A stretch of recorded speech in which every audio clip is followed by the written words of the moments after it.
السلطات المغربية من حجز وإتلاف 4000 قرص طبي مخدر مؤخرا بمنطقة أحفير الحدودية كانت قادمة من القطر الجزائري يعيد إلى دائرة الضوء مجددا ظاهرة تهريب الأقراص المهلوسة عبر الشريط الحدودي مع الجزائر التي تشكل خطرا على نسيج المجتمع المغربي في ظل إصرار الجزائر وفق كثير من المتتبعين على إغراق المغرب بأقراص الهلوسة. هذه الارقام كتدل على الخطوره ديال الوضع وعلى الاستهداف ديال شباب المغرب من طرف الجاره الجزائر.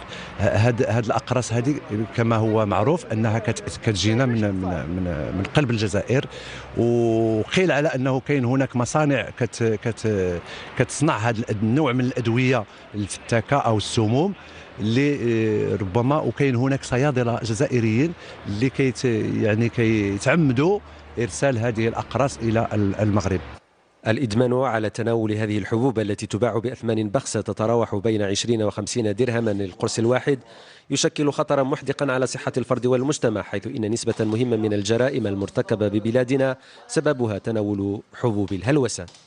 يعني إذا استمر فيها الإنسان لمدة سنوات فبطبيعة الحال بما أنها تقتل خلايا الدماغ نعرفوا شنو كينتج على موت خلايا الدماغ، هو نقص في الذاكره، نقص في التفكير، ضعف في المخيله واشياء كثيره. فالانسان ما يبقاش عنده العطاء اللي كان عنده سواء على المستوى الاجتماعي والمستوى العملي وحتى المستوى الفكري. للتذكير فقد تمكنت السلطات الأمنية على المستوى الوطني منذ بداية العام الحالي إلى متم أكتوبر الماضي من حجز ومصادرة أزيد من 366 ألف قرص طبي مخدر، معظم هذه السموم مصدره القطر.